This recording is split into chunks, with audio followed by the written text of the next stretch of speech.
Hello everyone, Lawrence here from Unicorn Bikes. 3 years ago, I got myself a downhill bike. The Gambler was great, but I didn't visit anywhere near enough bike parks to really use it. For this 3-year lease period, I wanted to get something like a downhill bike, but with a lift or shuttle built in. Meet my Focus Sam², a 170-180mm travel e-mountain bike. It comes with a Gen 4 Bosch CX motor and enough travel to make even Belgian roads comfortable. The Sam² was not at all my first choice, but a combination of value and availability meant that I went with this bike over the Voima, the Rain E, the Moterra Neo, the Hardcross and many others.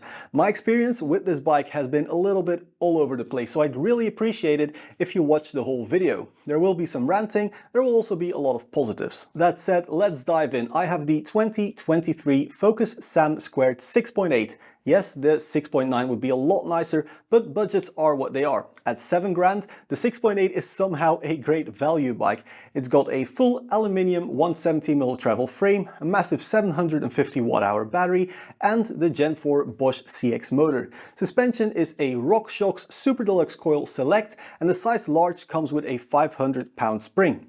In the front is a Fox 38 rhythm with 180mm of travel. This bike's geometry is a fairly aggressive 63.5 degrees for the head angle with a 495mm reach and a 450mm chainstay. This bike is obviously set up for high speeds on rough terrain, and at 27.8 kilograms you shouldn't expect a very nimble, playful bike, but this is definitely more of a monster truck than a go-kart. Suspension is crucial with a super enduro or freeride bike, so here's my thoughts. The bottom of the range suspension is not as smooth or supportive as what I'm used to.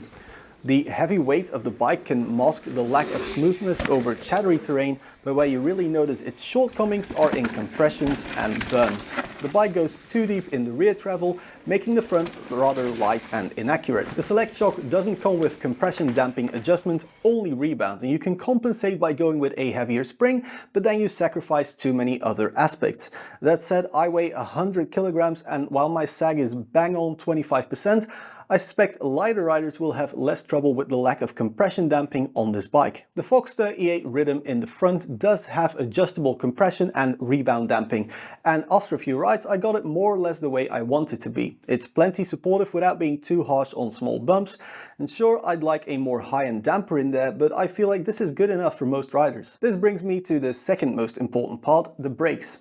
Magura MT5 seem pretty low-end at first, but the massive 220mm rotors actually make the brakes feel really good.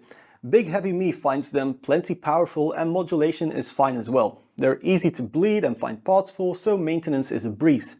I thought the first thing I'd change on this bike were the brakes, but I'm perfectly happy with them now. Something I'm also very happy with is the motor and battery. The first thing people always ask me is how fast does it go and how far will it go? Both pretty bad questions, but 25 km an hour, 35 km and 1500 vertical meters is the short answer. The bike and I going full enduro make for a combined 130 kg system weight. The fact that this battery and motor can last for 1500 vertical meters on rough terrain is very impressive. On smooth climbs, you can probably get even more out of it. I haven't tested range in the lower assist modes, but why would I? My arms and my back are done after 1500 vertical meters. Honestly, I love riding this bike at trail centers. I get almost twice as many runs in as with my normal bike in a lot less time. I get to the top feeling much fresher, so the downhills are more enjoyable.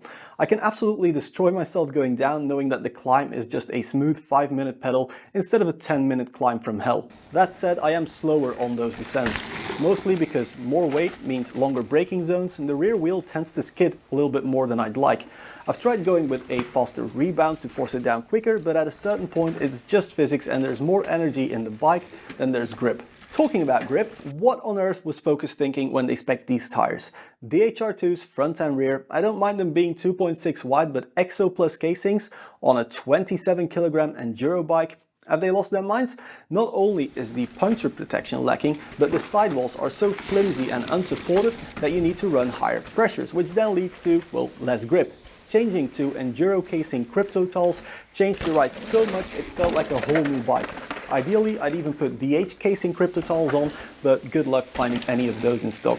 And now that I'm ranting anyway, let's talk about the horrible, infuriating bass-ackwards cable routing. Not only does Focus route their cables through the headset, they decided to cross their middle fingers and make it a triple FU and route everything through a 50mm stem.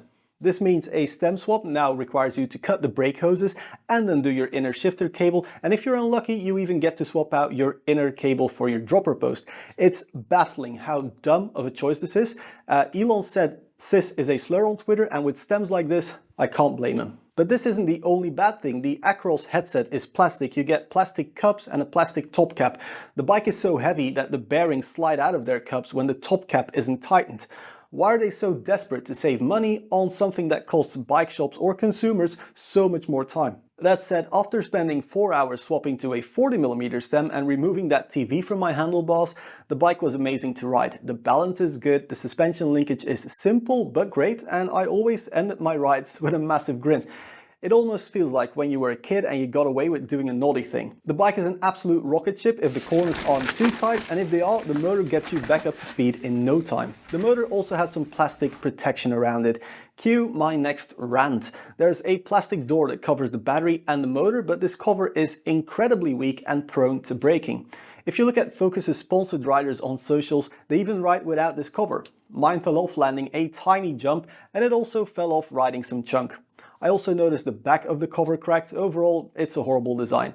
It's way bulkier than it should be and nowhere near as strong. So don't consider using it as a best plate, because even looking at it the wrong way will break it. Focus was very good about replacing the first one I broke under warranty. It took 8 days, including 2 weekends, so A+ in my books, but I now broke the second plastic bit and I don't want to go for a replacement after every ride. One last thing, I swear, and then I'll stop ranting. The drive side main pivot bolt is hard to reach and always comes undone. Focus should really switch to a single non-drive side bolt for both bearings instead. So now back to the good stuff. The Raceface AR30 wheels are as round and as straight as when I got it.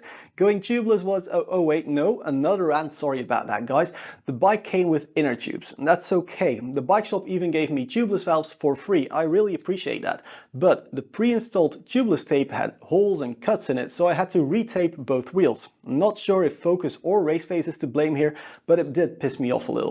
Comparing the Sam² to similarly priced non-direct sales e-bikes, the spec is rather good. The stock bars are comfy enough and plenty wide, so you can cut them down to whatever you prefer.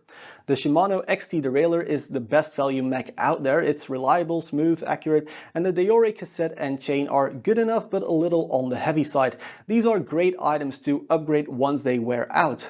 The Cell Italia X3 seat is comfy for my bottom, but your fit may vary, and the dropper post could be longer at 170mm, but at least it's a 34.9mm model, so you can easily get upgrades later. It uses a Shimano remote, which is easy to set up and comfy to use, but I've felt smoother.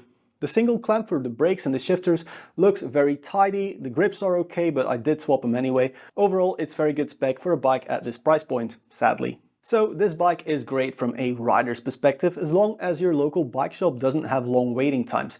However, the bike is an absolute nightmare from a mechanic's perspective. Working on this bike is infuriating to say the least. So would I recommend this bike? No, probably not. That doesn't mean it's a bad bike, it just feels unfinished, like Focus designed it with a very tight deadline and didn't get to test for usability before mass production. A version 2 of this could be amazing as a mini DH bike with a built-in shuttle service. I wanted to keep the ranting in this video to a minimum, so I did skip over a few things, like for example the little bag not coming with the correct size bolts. The bosses on the top are like M6s, whereas everything else is an M5 and it doesn't come with the right bolts, all that sort of stuff. It's also very rattly if you don't put some rubber in there. I'm not going to rant about all of this, but if you are still watching and you enjoyed this video or at least find it useful, please give me a like and just leave a comment. It really helps me out a lot. Thank you all so much for watching. I'll see you all in the next one. Cheers.